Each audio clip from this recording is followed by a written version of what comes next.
بسم الله الصلاة والسلام على رسول الله صلى الله عليه وسلم أما بعد السلام عليكم ورحمة الله وبركاته يا ربي وانتك إجانو غرسيسي ulmaahi sheekani maataanuu raddiisi jiru addunyaatti isaan gahammachiisi addunyaa baahira jannata godhiifi diinu barsiisani yaa rabbi nassari diinu barsiisani yaa rabbi nassari yaa rabbi waan takka ijaanu garsiisi ulmaahi sheekani maataanuu raddiisi jiru addunyaatti isaan gahammachiisi addunyaa baahira jannata godhiifi diinu barsiisani yaa rabbi nassari diinu barsiisani yaa rabbi nassari barsiisaan diin islaam na ajaa'ibsiisa ajaa'ibee laalus natti calaqqisa haadhaaf abbaa isaa biyyummaatti dhiisa yeroo biraa deemu duyda isaa agarsiisa fadhiisaan guutanne laali cinqiisa akka ishee maammofa biyyummaa jirutti namu gammachiisa sadiin nu barsiisa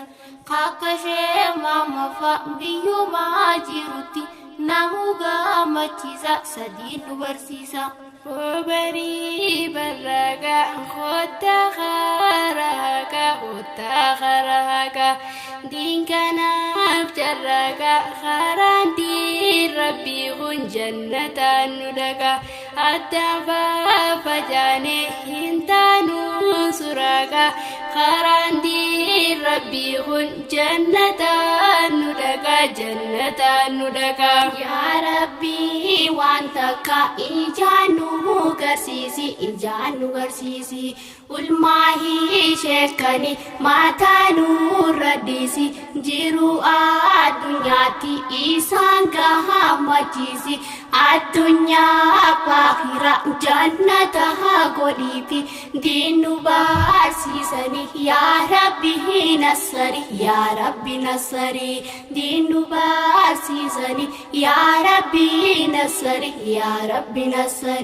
madda harashii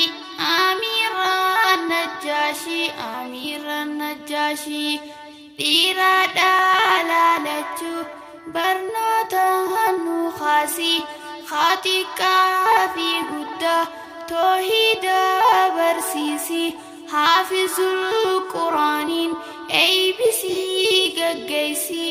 bida'aa fi shirkii daawatti nageessii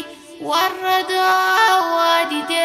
buqqisii fageessii warra daawaa dide buqqisii bobeessii yaa midhaan jannata kamakkarra saare daa'i islaaminna isaan nu utube madda harashii unkuraa gadhaabe maal goonaare nama du'aaf tu'e du'aatu dhaqqabe yaa rabbii ol ta'e sheekh Adam Ammaroo jannata kootii fi mootii sitti dhaame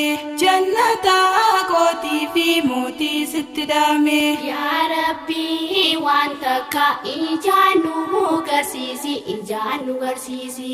ulmaahi sheekani maataanuu raddiisi jiru addunyaatti isaan gahammachiisi addunyaa baahira jannata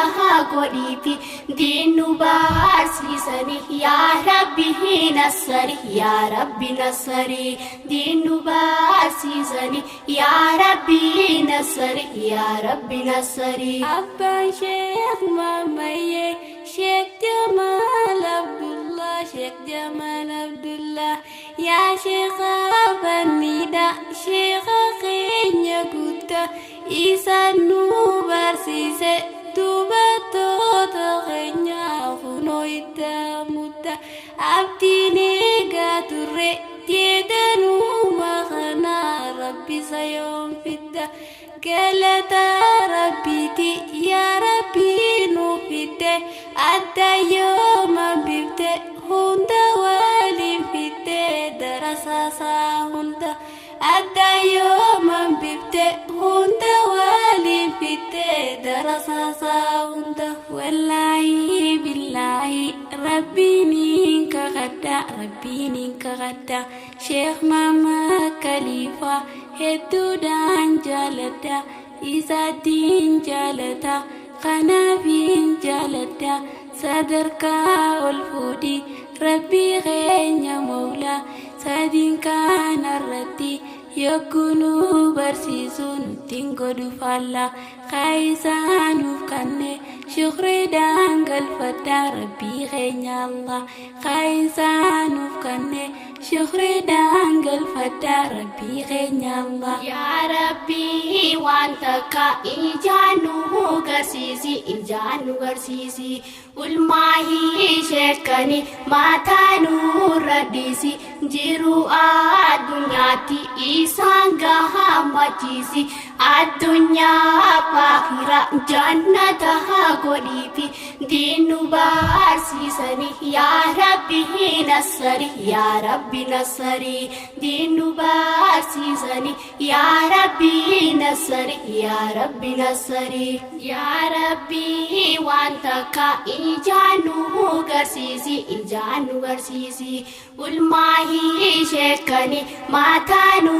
raddiisi jiru addunyaatti isaan gahammachiisi addunyaa faakira jannata godhiifi diinu barsiisani yaa rabbi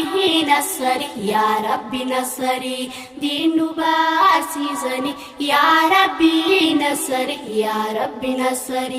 yaa rabbi waan takka ijaanu garsiisi ulmaahi sheekani maataanu raddiisi jiru addunyaatti isaan gahammachiisi addunyaa faakira jannata godhiifi diinu barsiisani yaa rabbi nassari diinu barsiisani yaa rabbi nassari